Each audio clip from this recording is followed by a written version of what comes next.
नमस्कार विद्यार्थी मित्रांनो, प्रॅक्टिस सेट 5.1 मधला क्वेश्चन 3 आपण घेतोय. Find the points on the X axis which is equidistance from point A and point बी.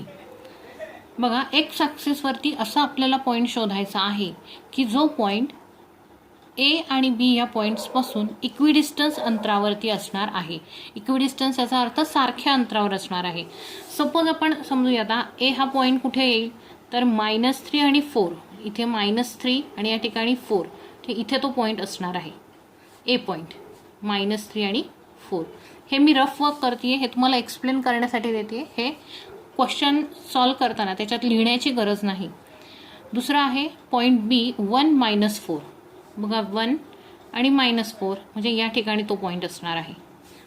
हा आहे पॉईंट बी 1 - 4. आता ए आणि बी हे पॉईंट कुठल्या एका पॉईंटपासून एक्स ॲक्सिसवरचा, हा एक्स ॲक्सिस आहे, हा वाय ॲक्सिस आहे, एक्स ॲक्सिसवरचा असा कोणता पॉईंट आहे की जिथून हे दोन्ही पॉईंट सारख्या अंतरावर असतील, म्हणजे इक्विडिस्टन्स अंतरावरती असतील, तो आपल्याला पॉईंट शोधायचा आहे. सपोज तो असाही असू शकतो की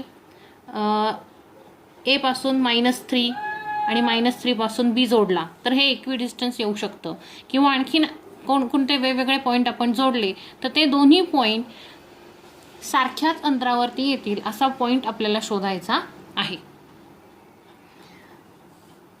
हा जो पॉईंट मिळणार आहे तो पॉईंट आपण पी सपोज करायचा आहे. आता बघा, आपल्याला पॉईंट ए चे कोऑर्डिनेट दिलेत, पॉईंट बी चे कोऑर्डिनेट दिलेत आणि आपल्याला पॉईंट शोधायचा आहे एक्स ॲक्सिसवरती. मग एक्स ॲक्सिसवरती जो काही पॉईंट असेल त्या पॉईंटचे कोऑर्डिनेट काय येतील. सपोज की तो पॉईंट आपण समजूया की या ठिकाणी असेल, या ठिकाणी तो पॉईंट असेल तर त्याचे कोऑर्डिनेट काय येतील. आधी एक्स ॲक्सिसवरचा 2, वाय ॲक्सिसवरचा 3. तो पॉईंट थोडा आपण खाली घेतला तर त्याचे कोऑर्डिनेट काय येतील, 2 आणि 2. तो पॉईंट आपण अजून खाली घेतला, या ठिकाणी घेतला तर या ठिकाणी त्याचे पॉईंट काय येतील तर एक्स ॲक्सिसवरचा 2 आणि वाय ॲक्सिसवरचा 0. बघा, ह्याच्यातून एकच लक्षात घ्यायचं की जेव्हा एखादा पॉईंट आपण एक्स ॲक्सिसवरती शोधणार आहोत त्यावेळेला त्याचे कोऑर्डिनेट एक्स ॲक्सिसवरचा पॉईंट आपल्याला मिळेल, पण वाय ॲक्सिसवरचा त्याचा कोऑर्डिनेट जो असणार आहे तो नेहमी 0 असणार आहे. म्हणजे एक्स ॲक्सिसवरच्या प्रत्येक पॉईंटचा कोऑर्डिनेट हा 0 असतो, हे या ठिकाणी लक्षात घ्यायचं आहे. ओके, बघूया आता आपण सॉल्व करून काय काय आपल्याला लिहिता येईल. आपल्याला डिस्टन्स फाइंड करायचा आहे, पॉईंट फाइंड करायचा आहे ए आणि बी यापासून असणारा इक्विडिस्टन्स अंतरावर असणारा पॉईंट. आपण आधी सपोज करूया. Suppose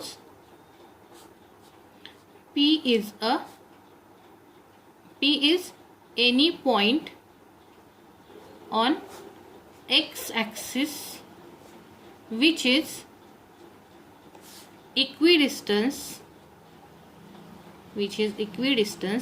from A and B. Okay, suppose P is any point. P हा आपण कोणताही एक पॉइंट मानलेला आहे एक्स ॲक्सिसवरचा की जो ए आणि बी यापासून इक्विडिस्टन्स अंतरावरती असणार आहे. म्हणजे तो सपोज इथे आला, इथे आपण सपोज केला की इथे पी पॉइंट आपल्याला मिळाला तर पी ए आणि पी बी हे डिस्टन्स आपल्याला सेम मिळणार आहे, असा पॉईंट आपल्याला शोधायचा आहे. Suppose P is any point on X axis. P हा एक्स ॲक्सिसवरचा असा पॉईंट आहे की जो ए आणि बी पासून इक्विडिस्टन्स अंतरावर आहे, असं आपण सपोज केलेलं आहे. मग आता या ठिकाणी पी चे कोऑर्डिनेट आपल्याला काय मिळतील. पी चे कोऑर्डिनेट एक्स वाय सपोज केले तर P is equal to X ॲक्सिसवरती पॉईंट आपल्याला मिळणारच आहे, सो एक्स लिहायचा आहे. पण जेव्हा तो पॉईंट आपल्याला एक्स ॲक्सिसवर आहे असं दिलेला आहे तेव्हा त्याचा वाय कोऑर्डिनेट काय असणार आहे, नेहमीच तो 0 असणार आहे. सो पी चे कोऑर्डिनेट येतील एक्स आणि 0. देन आता बघा, पी हा पॉईंट असा शोधायचा आहे की जो ए आणि बी पासून इक्विडिस्टन्स अंतरावर असेल. याचाच अर्थ काय तर P A is equal to P B. P A is equal to P B. P पासून एचं अंतर आणि पी पासून बीचं अंतर काय यायला हवंय, इक्विडिस्टन्स यायला हवंय, सारखंच यायला हवंय. सो आपण म्हणू शकतो की P A is equal to P B. Then आता या ठिकाणी आपल्याला डिस्टन्स फॉर्म्युलाचा वापर करायचा आहे. आपल्याला पी ए मधलं डिस्टन्स काढायचं आहे आणि पी बी मधलं डिस्टन्स काढायचं आहे. आपल्याला एचे कोऑर्डिनेट दिलेले आहेत बघा. एचे कोऑर्डिनेट -3 4 आणि बीचे कोऑर्डिनेट 1 आणि -4. आता आपण इथे लिहून घेऊया coordinates of point A, coordinates of point B आणि कोऑर्डिनेट्स ऑफ पॉइंट पी. एचे कोऑर्डिनेट आपण सपोज करू x1 y1, याचे x2 y2, याचे x3 y3. याचे एचे कोऑर्डिनेट आपल्याला दिलेले आहेत -3 4, याचे दिलेले आहेत 1 4 आणि याचे आपण आत्ता शोधलेले आहेत x आणि 0 हे कोऑर्डिनेट वापरायचे आहेत. हा जो पी पॉइंट आहे तो एक्स ॲक्सिसवर कुठेतरी असणार आहे म्हणून त्याचा वाय कोऑर्डिनेट नेहमी 0 येणार आहे, ही गोष्ट लक्षात ठेवायची. सो पीचे कोऑर्डिनेट एक्स आणि 0 येतील. आता आपल्याला तिन्हीचे कोऑर्डिनेट मिळालेत. सो आपण PA = PB हे सॉल्व्ह करायचं आहे. देअरफॉर PA = PB म्हणजे डिस्टन्स बिटवीन, असंही तुम्ही लिहू शकता, distance between PA = distance between PB. So distance find out करत असताना आपण डिस्टन्स फॉर्म्युला यूज करायचा आहे. So by using distance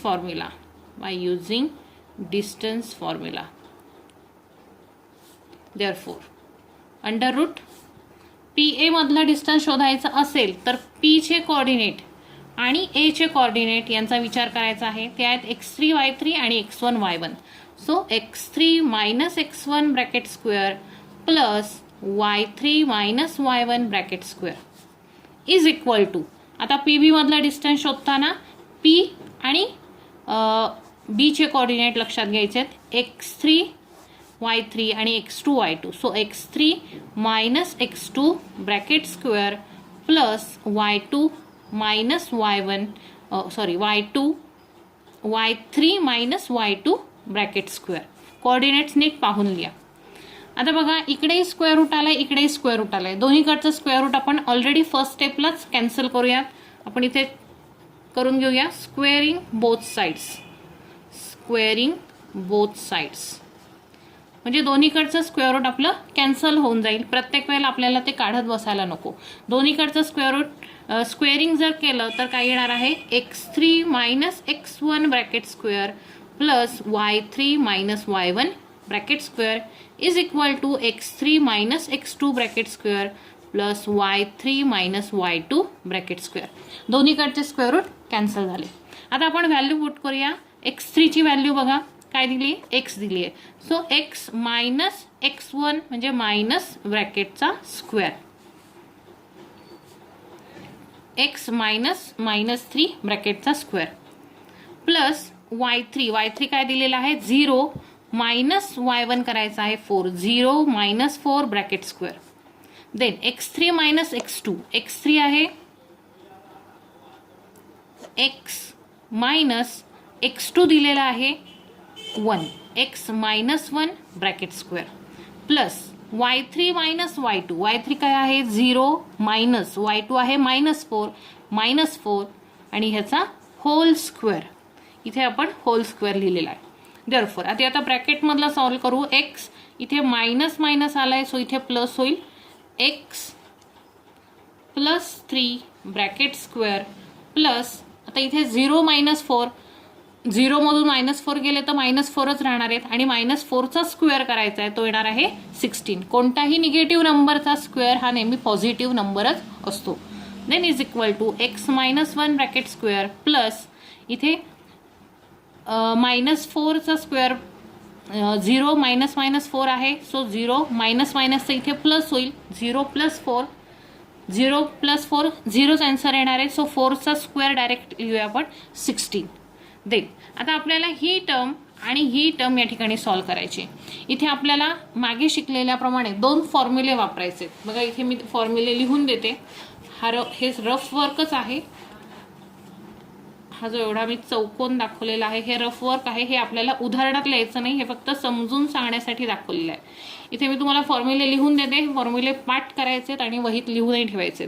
a + b bracket square is equal to a² + 2ab + b². हा फॉर्म्युला आपल्याला इथे वापरायचा आहे. आणि दुसरा आहे A minus B bracket square is equal to A square minus 2ab plus B square. दोन्ही फॉर्म्युले सेमच आहेत बघा, फक्त जे प्लसचं साईन आहे त्याचं एक्सपान्शनमध्ये सगळीकडे प्लस येतं आणि ज्या ठिकाणी मायनसचं साईन आहे तिथे सुरुवातीला मायनस आल्यानंतर प्लस आलेलं आहे. सो फॉर्म्युला पाठ करायचा आहे ए square plus 2ab plus B square.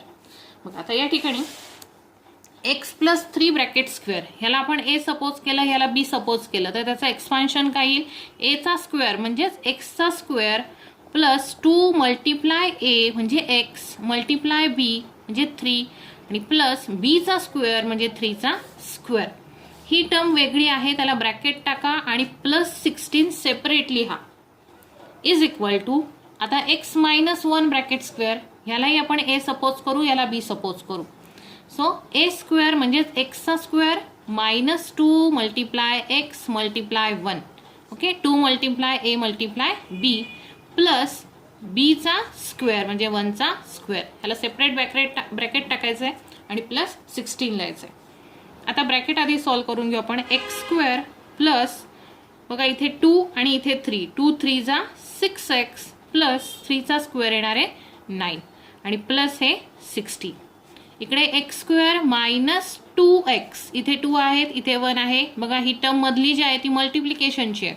So 2 1 जा 2 आणि x ॲज इट इज येईल प्लस 1चा स्क्वेअर 1 प्लस 60. बघा आता इथे एक्स स्क्वेअर आहे इथे एक्स स्क्वेअर आहे, दोन्ही टर्म्स इथे कॅन्सल करायचे. देन 6x इथे 6x ची टर्म आहे, ही पण x ची टर्म आहे. सो दोन्ही लाईक टर्म्स आहेत.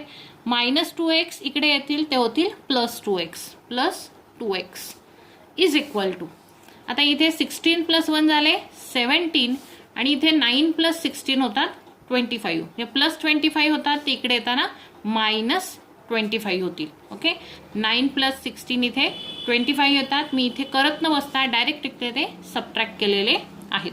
आता 6x प्लस 2x येतील इथे 8x is equal to minus 17 मधून 25 मधून 17 मायनस झाले तर राहतील 8 राहतील आणि बिग नंबरचं साईन राहील so -8. So x is equal to हा जो 8 मल्टिप्लाय आहे तो इकडे डिवाइड करा -8 अपॉन 8 इज इक्वल टू -1. या ठिकाणी x ची व्हॅल्यू आपल्याला काय मिळालेली आहे -1. Okay x is equal to आपल्याला -1 मिळालेला आहे. Therefore x is equal to -1.